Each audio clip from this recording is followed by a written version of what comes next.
Hello there. So, I just finished my level 100 a few hours ago, and it was the simplest leveling that I ever had in many leagues. So, I wanted to share a strategy that I used for it. And this strategy became available only in Necropolis.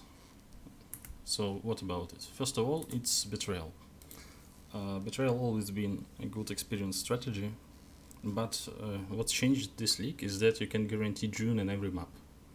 Like before, you needed sextants or you needed to collect missions, which was problematic. It was not straightforward. Now you just use your points and you get like 100% chance. So if you just run June with your normal mapping strategy, additionally, you will get like 40 million per hour in level 99, which is above average, highly above average, like plus 20%. And that's good by itself. But that's not enough if you want to level fast, because with that pace you will need like 10 hours, maybe less, which is a lot. The second strategy is about shrines. What changed about them? We found a new Scarab of Teaching, which gives us first increase experience gained. And you need to understand this is not a global buff. It is a stackable buff. So the more shrines buff you have, the more increase you have as well. So I didn't count, but I guess you can have in one map like 10 buffs or overall around it at most. So you will get like 300 increase, which means every map means like running 4 maps, because you get like 3 times additive to it, which is crazy. So to achieve this type of increase, we need maximum shrines we can get from a map. So we use 4 additional from this. We obviously use domination craft, which is very cheap, and we have a lot of shrines which allow us to stack buffs. From the tree you just pick every single note about shrines. Duration is important. It allows you to sustain buffs. A double buff is extremely important. It's basically the main stackable mechanism. And Covetous Shrine gives you additional type of shrine, which results in additional increase. Because sometimes you get shrines that of the same buff, they don't stack, as I understand, even internally. I didn't test it, but as a buff you have, like, you just refresh the previous buff. So the Atlas tree overall is pretty straightforward. You don't need what I have here, you just need all the shrines and you need all the Junes. The last point that I need to make about the June is reinforcements. Because what gives you experience from Syndicate is the amount of members that you killed. Like every members gives you experience. The more members you have in every map, the more experience you get. So reinforcements is what it is all about. And the only chance of reinforcements is here. The other chance is in a new Scarab of reinforcements, which gives a lot. And the base for reinforcements overall is your connections on a board. So when you run this strategy, you don't run your Katarina, because she drops the connections. You need to create maximum connections as you can. Half of what I have will be enough. You need Betrayals and Trust, and the more you have, the better.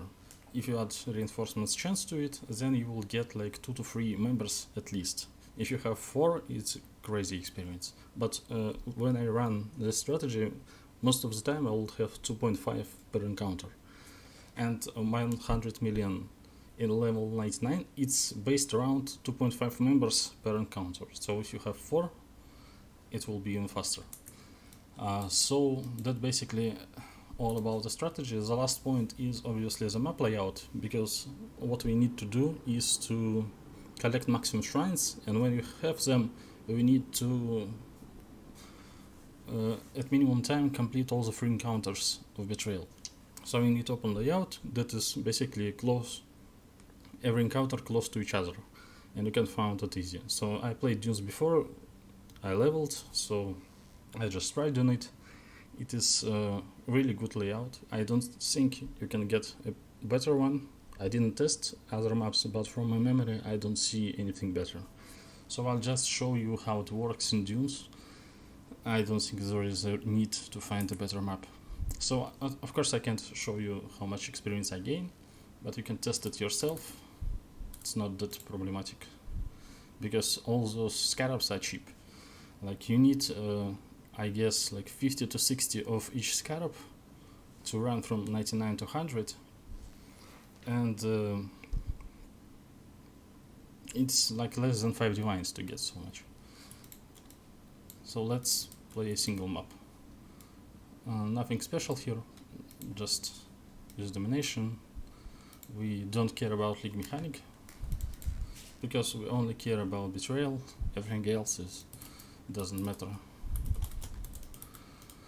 And we just run around and look for shrines. We just need to remember where every encounter is before we get all our shrines. We avoid like broken caravans and so on, to not like make things complicated for us. And now I already have like a lot of buffs, close to 10. I will get the last one. Maybe there are more shrines, but I don't bother much, and I just go straight to the closest encounter that I see. Nothing again special here. We just rush. And what we have here, we have 3 members. It's a good result. We just use whatever we have without breaking our connections. And then normally you have instantly assassins after the first encounter. That basically every map it happens right after the first. I have another connection here, and then I need to find static encounter. It's either a caravan or a fortress. Most of the times it's somewhere at the corner of the map, and now it's close to boss. This time it's only 2 members, not really good. Rivalry, it's nice, and that's all. So right now, if I play in this space, map after map, I will get 100 easily. It was a good map, and nothing unexpected happened. And I just kill a boss, because why not? But you don't really need it. This map consists. This strategy doesn't require you to kill monsters. All you need is betrayal. And that's basically all. If you're interested in a build, it's just Ballistas Power Siphon of Archmage. What's interesting about this build is Ballistas, you have a lot of them, because just limit is easier to increase than spell totems, and you can use Mana Storm on a swap. If you use it after a swap, then swap back, you still have your buff from Mana Storm, and you can precast your Ballistas, use Mana Storm, and then continue to do damage. So it's just free damage. Of course, it's not so easy to use in a boss fight or in a map, because you lose your mana, which is most of your effective HP pool. But again, it's aftercore. If you do it right, you won't die often. So that's all. Have a nice day.